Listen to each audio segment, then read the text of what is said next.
Hello, everyone. Welcome back to the Mindful Musings podcast. I'm your host, Ruby, and today I want to dive into one of the most fascinating and controversial psychological experiments of the 20th century, the Stanford Prison Experiment. Conducted in 1971 by psychologist Philip Zimbardo, this experiment has become a cornerstone topic in understanding human psychology, particularly in the realms of authority, conformity, and the power dynamics of prisoner-guard relationships.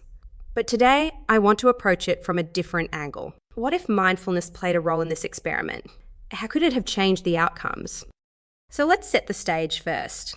The Stanford Prison Experiment involved college students who were randomly assigned to be either prisoners or guards in a mock prison set up in the basement of the Stanford Psychology building.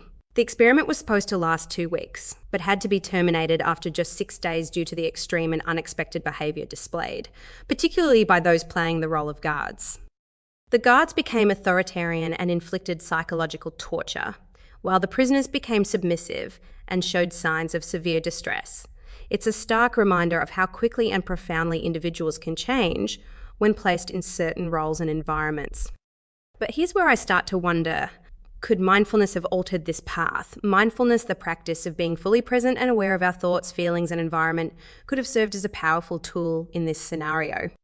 Imagine if the participants, both guards and prisoners, had been trained in mindfulness techniques. For the guards, mindfulness could have fostered self-awareness, helping them recognize when they were starting to get carried away by the power of their role. It's easy to get lost in a role, to start identifying with it. Mindfulness could have been that gentle nudge reminding them, hey, this is just an experiment and I need to stay grounded in who I really am, not who this role wants me to be.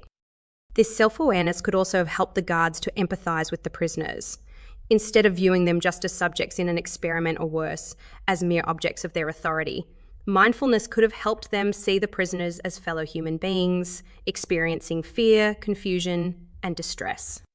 Now, for the prisoners, mindfulness could have been a tool for resilience. It's about being aware of one's thoughts and feelings without getting overwhelmed by them. The prisoners could have used mindfulness to maintain a sense of self beyond their assigned roles. They could have practiced observing their emotions, the fear, the helplessness, from a distance without getting completely swept away by them. Mindfulness also teaches acceptance, not in the sense of being passive or submissive, but in recognizing the reality of a situation. For the prisoners, this could have meant acknowledging their feelings of discomfort and fear without falling into despair. They could have used mindfulness to find moments of peace even in an oppressive environment. But let's go deeper. The Stanford Prison Experiment wasn't just about individuals. It was about a system, a set of dynamics. And here's where the real power of mindfulness could shine. It's not just a personal practice. It can be a communal one.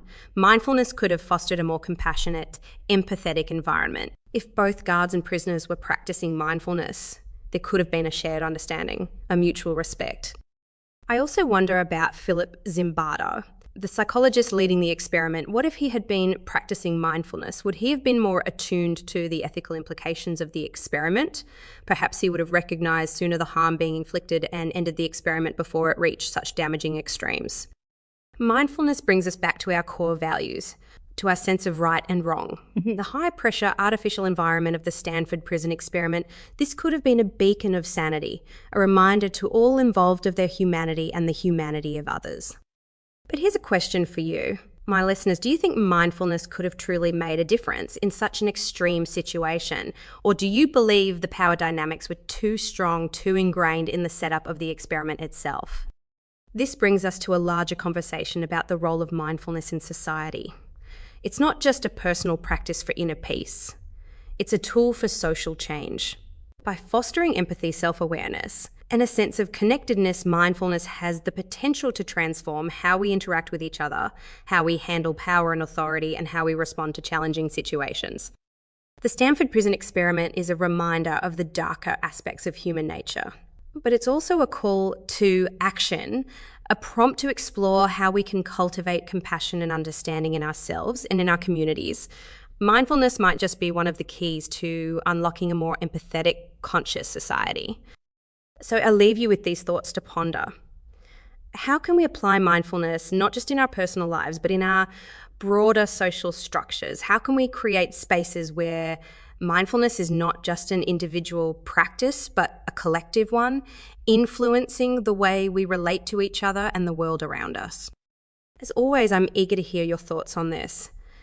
Send in your opinions, your experiences, and let's keep this conversation going. Until next time, stay mindful and stay curious.